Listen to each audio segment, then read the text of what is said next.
Bismillahirrahmanirrahim. Assalamualaikum warahmatullahi wabarakatuh. Alhamdulillah. La haula wa la quwata illa billah. Allahumma sholli ala sayyidina Muhammad wa ala ali sayyidina Muhammad.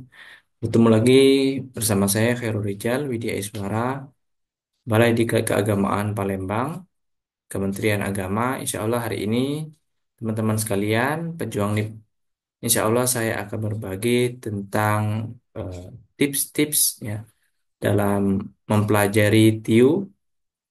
Insya Allah eh, ke depan kita bersama-sama untuk mengetahui apa-apa saja yang terkait dengan TIU, tes intelijensia umum, dan ini menjadi sebuah keharusan untuk para pejuang NIP sekalian, karena ini adalah eh, salah satu materi yang wajib dipelajari, dan ini banyak juga yang mendapati nilai yang kurang maksimal ya.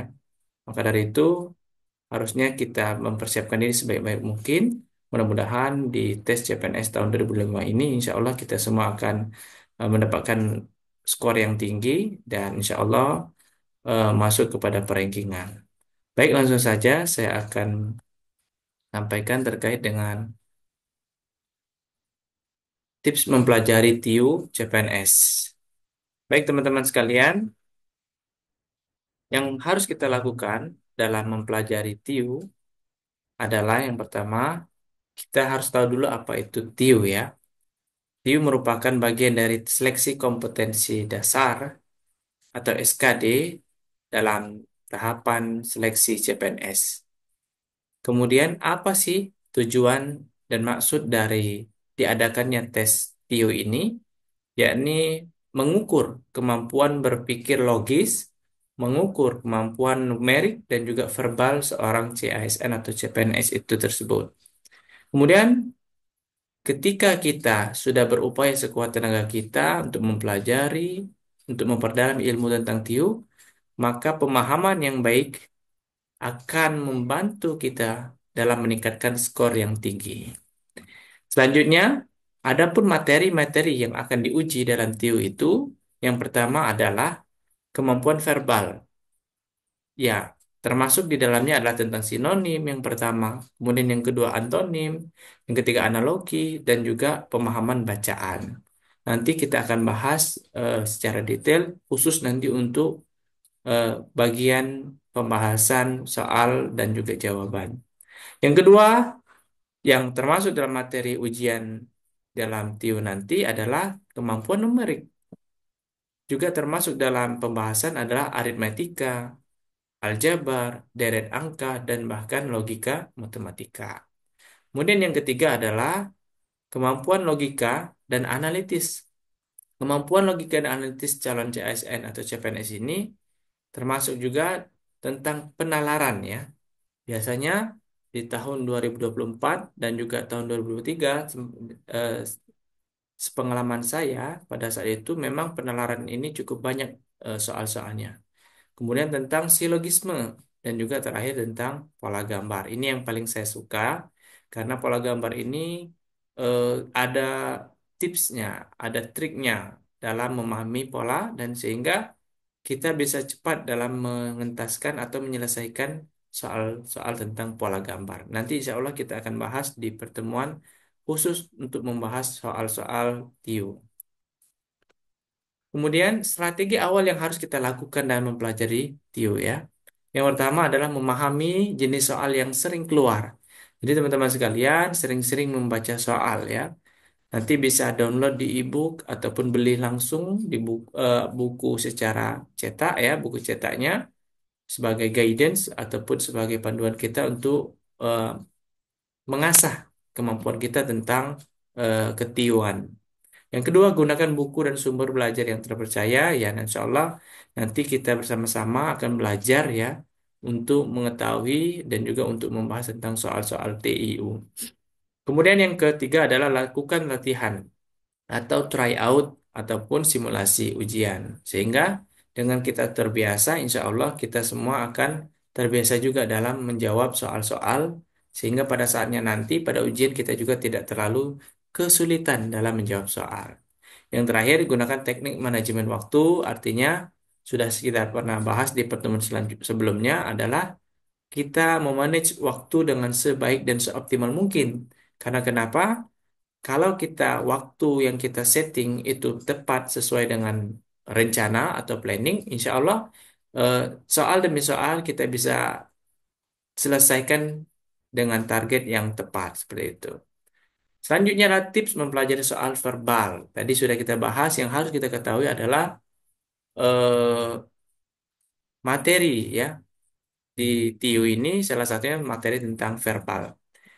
Termasuk di dalamnya adalah tentang sinonim ataupun antonim ya, persamaan atau lawan kata. Maka tips dari saya adalah memperbanyak membaca dan juga memperbanyak juga kosakata. Jadi teman-teman sekalian silakan untuk mencari, men-searching di internet ataupun di eh, buku ya untuk menambah wawasan kita terkait dengan sinonim dan antonim. Kemudian yang kedua adalah analogi. Yang paling sering ya menurut saya di zaman saya tes waktu tahun 2023 adalah analogi juga sudah sangat populer ya. Maka pelajari hubungan kata yang sering muncul. Nanti insya Allah kita akan bahas. Yang ketiga adalah pemahaman bacaan. Mari kita sama-sama melatih diri untuk senantiasa membaca. Mungkin di pagi hari ya, ataupun di siang hari dan sore bahkan malam hari kita membaca sehingga kita bisa eh, terbiasa ya dalam memahami ataupun membaca cepat ya. Intinya adalah kita bisa mengetahui inti dari paragraf itu. Ada namanya skimming, ada scanning dan lain-lain, tapi itu semua dilakukan dengan cara belajar ya, dengan cara membaca rutin. Insya Allah kita semua akan diberikan kemudahan dalam memahami inti-inti dari paragraf. Contoh soal sinonim dari ambiguitas. Ya, tentu kita ketahui bahwa ambigu adalah sebuah keraguan ya ataupun ragu. Tentu jawabannya adalah B ya, keraguan. Karena sinonim ataupun persamaan. Kemudian tips mempelajari soal numerik. Nah, ini salah satu kategori soal yang cukup sulit menurut saya ya. Tapi kalau kita belajar, insya Allah kita akan mendapatkan nilai yang maksimal. Jujur saja, Alhamdulillah di tahun 2024, saya itu salah satu nilai tertinggi saya adalah di TIU. Walaupun menurut saya kurang maksimal, tapi TIU saya itu cukup baik. Karena saya belajar mulai dari nol. Sehingga saya bersemangat untuk meningkatkan nilai dari tahun sebelumnya sampai saya lulus. Alhamdulillah, TIU saya itu sudah mengalami eh, perbaikan secara nilai. Insya Allah tidak mengecewakan ya kalau kita belajar sungguh-sungguh. Nah, salah satu yang dibahas adalah aritmetika. Tentu teman-teman perlu menguasai operasi dasar ya tentang pertambahan, pengurangan, ya, perkalian dan pembagian dan juga konsep persentase. Semuanya saya pelajari mulai dari nol. Dari plus tambah plus min apa namanya? Min kali min, semuanya itu saya pelajari mulai dari nol. Alhamdulillah basic itu semua saya pelajari dan saya dapati dan juga membuat saya menambah pengalaman dan pemahaman. Yang kedua tentang aljabar. Pelajari teman-teman penyelesaian persamaan sederhana dan yang lain-lainnya nanti insya Allah akan kita bahas. Yang ketiga tentang deret angka. Nah, untuk deret angka ini ya, pahami pola bilangan ya, baik itu aritmetika maupun geometri. Contoh soal yang pertama adalah ada 3, 6, 12, 24, dan 48. Ini mudah sekali ya teman-teman sekalian. Karena 3 ke 6 itu adalah perkalian 2. Kemudian 6 ke 12 itu perkalian 2. Kemudian 12, 24 itu perkalian 2. Dan juga terakhir adalah 24 ke 48 itu perkalian 2. Artinya secara otomatis dikali 2, 48 dikali 2 adalah 96. Jawabannya adalah B. Tips mempelajari soal logika. Nah, ini juga penting teman-teman untuk sama-sama kita eh, membiasakan diri untuk melatih diri untuk belajar ya, untuk memahami soal-soal tentang penalaran logis. Maka kita harus berpikir secara sistematis. Kemudian tentang silogisme. Gunakan premis dan juga simpulan dengan cermat dan tepat. Walaupun nanti di soal hampir semua jawaban itu hampir sama ya, mendekati kesempurnaan, akan tetapi pilih yang paling tepat. Terakhir, pola gambar. Mari kita sama-sama belajar ya. Kita latih ya bagaimana cara mengenali pola dan juga perbedaan bentuk. Ini soal yang sangat saya senangi karena itu apa tipsnya atau triknya itu membuat saya sangat dimudahkan dalam memahami. Karena kenapa? Pola ini tidak membuat kita berpikir keras karena memang ada pola yang menjadi kunci atau keyword sehingga kita itu mudah sekali dalam menjawab soal itu. Makanya soal ini saya sangat-sangat senangi ya. Dan alhamdulillah nampaknya saya berpikir berhusnuzon ya, berpositif thinking bahwa nilai saya itu besar di pola ya. Contoh soal, jika semua A adalah B dan semua B adalah C, maka kesimpulannya adalah pasti jawabannya adalah semua A pasti C.